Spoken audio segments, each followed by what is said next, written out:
Hello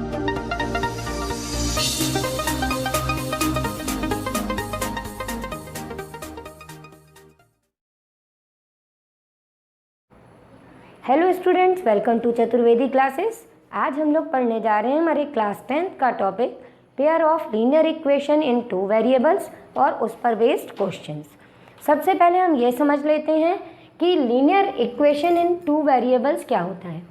ये हम लोग प्रीवियस क्लासेस में पढ़ चुके हैं कि अगर हम कहीं पर भी ax plus B Y plus C is equal to 0 form की इक्वेशन लिखते हैं तो इसको लीनियर इक्वेशन इन 2 वेरिएबल्स कहा जाता है। ऐसा क्यों कहते हैं? क्योंकि यहाँ पर हमारे पास में 2 वेरिएबल यूज़ हो रहे हैं x एंड y। और लीनियर क्यों कहते हैं? क्योंकि यहाँ पर x जो वेरिएबल है उसकी पावर क्या है? 1। वेरिएबल y की भी पावर 1 है, इसलिए ये लीनियर है। इक्वेशन वर्ड कहाँ से यूज़ किया जाता है कि जब हम इक्वल लगा के कुछ लिख देते हैं तो ये इक्वेशन हो जाती है, और अगर आप इक्वल नहीं लगाते हैं तो ये पॉलिनोमियल बन जाती है। तो हमको लीनियर इक्वेशन इन 2 वेरिएबल्स पढ़ना है। हमने पहले देखा था कि अगर 2 वेरिएबल्स की कोई लीनियर इक्वेशन होती है तो उसको अगर हम सॉल्व करना चाहते हैं, सपोज़ कि एक इक्वेशन है हमारी 2x plus 3y plus 5 is equal to 0, और इससे हम x एंड y के यूनिक सॉल्यूशंस चाहते हैं, तो एक अकेली इक्वेशन से यह हम सॉल्व नहीं कर पाते। इसके लिए हमारे पास में क्या ज़रूरी होता है? Pair of linear equation. Means हमको एक इक्वेशन की और ज़रूरत होती है। सपोज ये एक और इक्वेशन है, इन 2 इक्वेशंस को हम किसी भी मेथड से सॉल्व करके अपने x एंड y के यूनिक सॉल्यूशंस फाइंड कर लेते हैं। अब हमारे पास में मेन चीज़ ये आती है कि हम इनको सॉल्व कैसे कर सकते हैं, क्या मेथड्स होते हैं, उनके बारे में पहले डिस्कस कर लेते हैं, फिर हम इस पर बेस्ड क्वेश्चंस डिस्कस करेंगे। अब हमारे इस पर या इन इक्वेशंस को सॉल्व करने के जो मेथड्स होते हैं उनके बारे में हम चर्चा करते हैं। तो सबसे पहला हमारा मेथड होता है वो होता है ग्राफिकल मेथड। ग्राफिकल मेथड में हम ग्राफ ड्रॉ करते हैं, ये हमारी दोनों इक्वेशंस के, और इनके ग्राफ्स के बेस पर हम ये बता देते हैं कि ये जो हमारी इक्वेशंस हैं पेयर ऑफ लीनियर इक्वेशन, ये किस टाइप की होंगी। मीन्स इनके ग्राफ्स 3 टाइप्स के बनेंगे हमारे पास में। हो सकता है जब हम ग्राफ ड्रॉ करें और जो हमारी ये x एक्सिस हैं, ये y एक्सिस हैं, ठीक है, जब हम लाइंस के ग्राफ ड्रॉ करेंगे इन इक्वेशंस के जो लीनियर ग्राफ्स बनते हैं हमेशा, तो वो कहीं ना कहीं इंटरसेक्ट करेंगी। मीन्स लाइंस हमारी कैसी आएंगी? इंटरसेक्टिंग लाइंस आएंगी, और उस केस में हम कहते हैं कि हमारे पास में यूनिक सॉल्यूशंस आते हैं। सेकंड ग्राफ की बात करें तो जो हमने ग्राफ्स ड्रॉ किए अपने इन दोनों इक्वेशंस के, तो हो सकता है कि एक बार हमने जब फर्स्ट इक्वेशन का ग्राफ किया तो वो इस टाइप का हमारा लीनियर ग्राफ बना, और दोबारा हमने जब पॉइंट्स लिए उनसे ग्राफ ड्रॉ किया तो वो इसी के ऊपर एक और लाइन बनी, उसका भी लीनियर ग्राफ सेम रहा। तो उस केस में हम कह देते हैं कि ये हमारी कोइंसिडेंट लाइंस होती हैं। अब तीसरी चीज़ आती है कि अगर मान लीजिए कि ये तीसरी तरह का ग्राफ किस टाइप का होगा, तो ये जो हमारी पेयर ऑफ लाइंस होंगी ये हो सकता है पैरेलल लाइंस हो। तो इस तरह से जब हम इन लाइंस के लिए ग्राफ ड्रॉ करते हैं तो हमारे पास में ये 3 टाइप्स के ग्राफ्स बन के आते हैं। तो ग्राफिकल मेथड से जब हम इनको सॉल्व करते हैं तो इनसे हमें पता चल जाता है कि जब इंटरसेक्टिंग लाइंस हैं तो यूनिक सॉल्यूशन मिलेगा, कोइंसिडेंट लाइंस हैं तो इनफाइनाइटली मैनी सॉल्यूशंस मिलेंगे, और पैरेलल लाइंस हैं तो हमारे पास में कोई भी सॉल्यूशंस नहीं होगा। अब आता है एल्जेब्राइक मेथड। एल्जेब्राइक मेथड हमारे पास में 3 टाइप्स के होते हैं। पहला मेथड होता है हमारा सब्स्टिट्यूशन मेथड,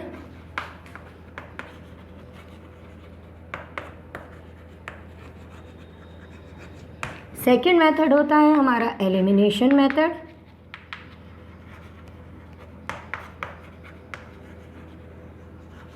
एंड लास्ट हमारा होता है क्रॉस मल्टीप्लिकेशन मेथड।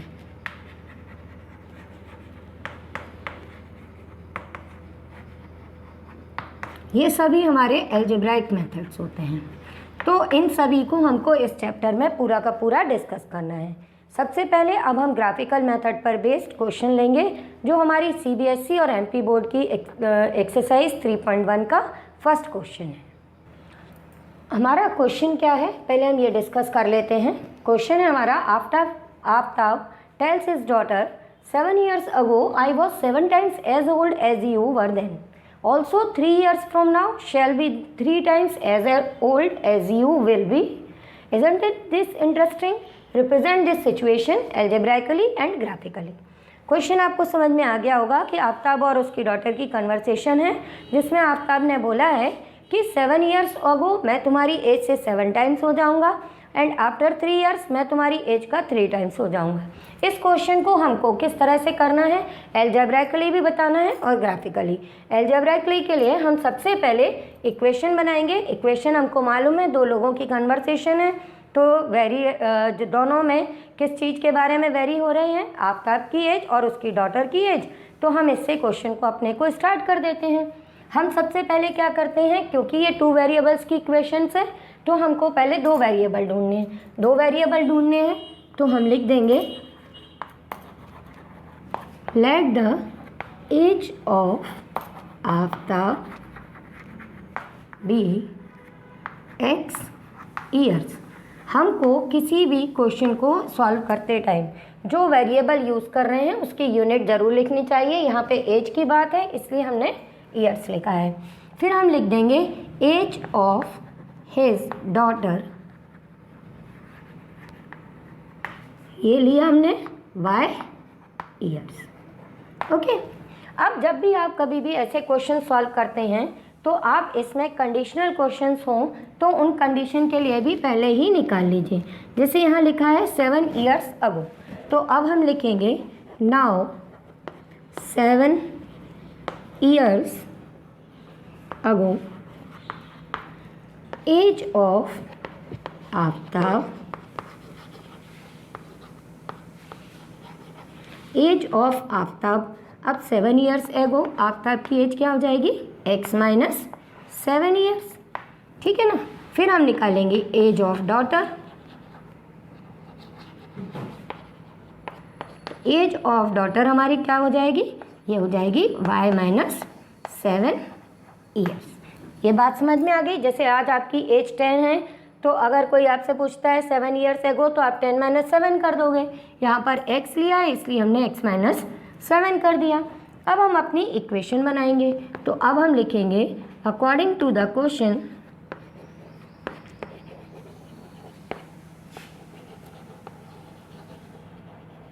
ठीक है, अकॉर्डिंग टू द क्वेश्चन। अब वर्ड टू वर्ड हम इसको एल्जेब्राइकली रिप्रेजेंट करेंगे। कैसे, 7 years ago कंडीशन के अकॉर्डिंग आप ये लिख चुके हैं।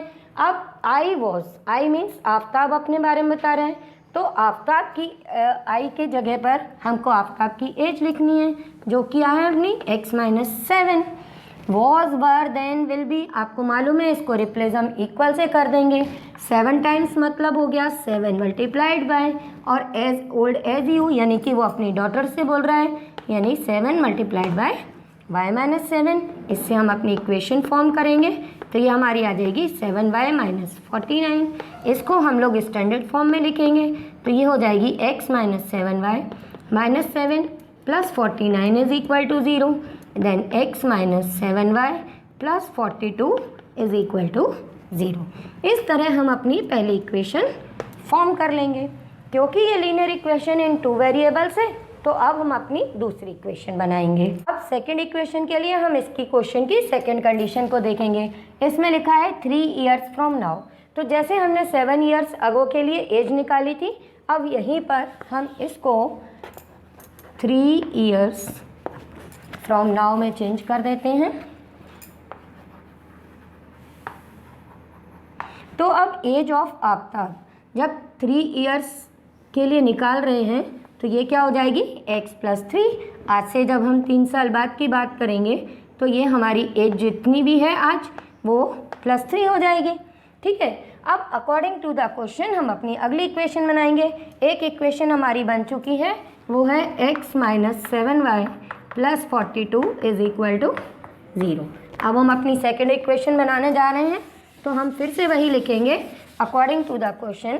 अब इसमें क्या लिखा है कि now shall be 3 times as old as you. अब आफ्ताब ने बोला कि वो अपनी डॉटर की एज का 3 टाइम्स हो जाएगा, तो आफ्ताब की एज आफ्टर 3 ईयर्स है x+3 इक्वल में 3 टाइम्स वो अपनी डॉटर की एज के इक्वल है, तो हमने इसके इक्वल कर दिया। तो ये इससे हमारी सेकंड इक्वेशन फॉर्म आ जाएगी। ये आपने इस तरह से इसको स्टैंडर्ड फॉर्म में लिखना है, x - 3y + 3 - 9 = 0 और ये x - 3y - 6 = 0। ये हमारी सेकंड इक्वेशन भी फॉर्म हो गई। तो ये हमने इनको एल्जेब्राइकली सिचुएशन को रिप्रेजेंट कर दिया। अब इसको ग्राफिकली सॉल्व करना है। अब हमारी ये दोनों इक्वेशंस बन गई हैं। हमको यही लिखा था कि रिप्रेजेंट करना है इस सिचुएशन को एल्जेब्राइकली, तो ये हमने रिप्रेजेंट कर दिया। अब इनको ग्राफिकली भी करना है। अब हम फर्स्ट इक्वेशन से स्टार्ट करेंगे from equation first. Equation first हमारी हमने निकाली थी x - 7y + 42 = 0। तो यहाँ से x हमारा आ जाएगा 7y - 42। ठीक है, अब हम इसके सॉल्यूशंस निकालेंगे। ये आपको निकालना वैसे आता होगा क्योंकि आपने 9th में ये क्वेश्चन सॉल्व किए थे। पर अभी हम एक चीज़ और ध्यान देंगे कि जैसे हमने यहाँ पे x को बना लिया है डिपेंड ऑन y, तो हम y की डिफरेंट वैल्यूज लेंगे। तो हम जब y की डिफरेंट वैल्यूज लेते हैं तो थोड़ा सा ये याद रखते हैं कि हम ऐसी वैल्यूज लें जिससे ग्राफ पर इन्हें ड्रॉ करते टाइम हमको प्रॉब्लम ना आए। फॉर एग्जाम्पल कि अगर हमने 1 ले लिया या 0 ले लिया तो x की वैल्यू हमारी क्या आएगी, 7 × 0 - 42 मीन्स -42। -42 आपको ग्राफ में रिप्रेजेंट करने में दिक्कत आएगी, तो आप ऐसी वैल्यूज लीजिए जिसको आप नियर अबाउट यहाँ देख सकें। तो हमने जैसे x यहाँ 42 दिया है और हमें मालूम है 7 × 6 = 42 होता है, तो हमने सबसे पहले y = 6 ले लिया। y = 6 ले लिया तो x की वैल्यू आ गई 7 × 6 - 42 और हमने देख लिया क्या आ गया, 42 - 42 0। तो ये हमने y6 के लिए x की वैल्यू निकाल दी 0। अब सिमिलरली हम और नियर अबाउट वैल्यू चाहते हैं, तो अगर हम y = 7 ले लें तो x क्या आ जाएगा, 7 × 7 - 42। 49 - 42 अपने पास में आ गया 7। तो इस टाइप से आप थोड़ा सा सोच के काम करेंगे तो आपको ग्राफ ड्रॉ करने में इजी होगा। जनरली जितनी भी बुक्स है, नोटबुक, आप और भी वीडियोस वगैरह देखेंगे तो उसमें 2 ही पॉइंट लेके हमको ग्राफ ड्रॉ करना सिखाया है। पर मेरा सजेशन ये है कि आप कम से कम 3 वैल्यूज निकालिए, क्योंकि हम सभी बचपन से पढ़ते आ रहे हैं कि अगर 2 पॉइंट है और उनको ज्वाइन करेंगे तो हमेशा स्ट्रेट लाइन बनेगी। मीन्स अगर हम इस इक्वेशन का ग्राफ बनाएंगे तो वो लीनियर ही बनेगा और हमको ये नहीं पता चलेगा कि हमारी एक आध वैल्यू सही है या नहीं है। तो मेरा कहना ये है कि मिनिमम 3 पॉइंट्स में अगर आपके 3 पॉइंट्स हैं और उनसे लीनियर ग्राफ बन रहा है कि हमारे सारे सॉल्यूशन सही हैं, इन एनी केस आपने जल्दी में कोई वैल्यू गलत लिख ली है तो आपके सारे पॉइंट्स लाइन पे नहीं आएंगे, एक आध पॉइंट आपका नीचे ऊपर कहीं भी हो सकता है। तो इसलिए हम कम से कम 3 वैल्यूज लेके इनको सॉल्व करेंगे। तो अब जैसा मैंने बोला कि हम चाहते ये हैं कि वैल्यूज हम जब ग्राफ पर ड्रॉ कर रहे हैं तो उनको इजी वे में कर लें। तो हमने जैसे यहाँ पर 6 लिया तो हमको 0 मिल गया, 7 लिया तो हमको 7 वैल्यू मिल गई। अब और अगर आप चाहते हो तो आप अपने अकॉर्डिंग सोच सकते हो कि यहाँ पर हम y की और क्या वैल्यू ले लें जिससे कि हमको ग्राफ पर ड्रॉ करने में इजी आए। तो यहाँ पर अगर हम यहाँ पे 8 भी ले लेते हैं, y = 8, तो x की वैल्यू क्या आ जाएगी, 7 × 8 - 42, तो ये आ जाएगा 56 - 42, ये आ गया आपके पास में 40। तो यहाँ पे हमने 8 लिया और ये वैल्यू आ गई 40। तो जिस तरह से अभी हमने फर्स्ट इक्वेशन के सॉल्यूशंस निकाल लिए हैं, सेम एज अब हम सेकंड के भी निकाल लेंगे। हमारी सेकंड इक्वेशन के लिए अब हम इसी तरह से सॉल्यूशंस फाइंड करेंगे। सेकंड इक्वेशन है हमारी x - 3y - 6 = 0। इसको भी हमें इस तरह से लिख लेंगे कि 3y + 6। ठीक है, अब इसके भी हम सॉल्यूशंस निकालेंगे जैसे हमने फर्स्ट इक्वेशन के लिए निकाले थे। तो ये सॉल्यूशंस निकालना हम शुरू करेंगे। ठीक है, यहाँ पर हमने सबसे पहले, जैसा कि पहले बता चुके हैं कि अब ग्राफ के लिए हम काम कर रहे हैं, तो हमने सबसे पहले y की वैल्यू अगर 0 ली तो ये x आ जाएगा हमारा 3 × 0 + 6, आंसर आ गया 6। तो ये 0 के लिए 6, ये ग्राफ पे ड्रॉ करना हमारे लिए कोई टफ टास्क नहीं है। अब अगर हमने y की वैल्यू लेनी है तो हम चाहते हैं कि छोटी वैल्यूज मिले, तो हमने y ले लिया -1, x आ गया हमारा 3 × -1 + 6, तो ये आ जाएगा हमारा -3 + 6, आंसर आ गया 3। तो y-1 के लिए x की वैल्यू हमने निकाली 3। अब आपको समझ में आ ही गया होगा कि नेक्स्ट वैल्यू मैं क्या लेने वाली हूँ, -2, जिससे हमारा x क्या मिल जाएगा, 3 - 2 + 6 -6 + 6, आंसर आ गया 0। तो ये -2 के लिए आ गया 0। अब हमको क्या करना है, इन वैल्यूज को लेके ग्राफ ड्रॉ करना है। तो आप ग्राफ ड्रॉ करेंगे अपना जैसा है, सिंपली ग्राफ हम सीख चुके हैं। ये हमारी हॉरिजॉन्टल एक्सिस x एक्सिस होगी, ये हमारी वर्टिकल y एक्सिस होगी। इस पे हमारे राइट हैंड साइड पे सारे पॉजिटिव नंबर्स होते हैं, लेफ्ट हैंड साइड पे हमारे नेगेटिव नंबर्स होते हैं। यहाँ ये हमारे पॉजिटिव होते हैं y एक्सिस के और ये नेगेटिव होते हैं। अब हम जब ग्राफ ड्रॉ करते हैं तो थोड़ा सा ये देखते हैं, क्योंकि दोनों वैल्यूज को एक ही ग्राफ पे ड्रॉ करना है, तो हमने यहाँ पे ये देखा कि हमारे पास में x की वैल्यूज कहाँ से कहाँ तक वेरी कर रही है, 0 से लेके मैक्सिमम 14 तक है, और y की वैल्यू -2 से लेके +8 तक है। अब इनके ग्राफ ड्रॉ करने के लिए आप जनरली जो मार्किंग करते हैं वो 1 2 3 4 करते हैं, पर मैं आपको सजेस्ट करूंगी क्योंकि यहाँ पर वैल्यूज ज़्यादा हैं तो आप इनको 2 4 6 8 के फॉर्म में रिप्रेजेंट करना, और यहाँ पर -2 4 6 8।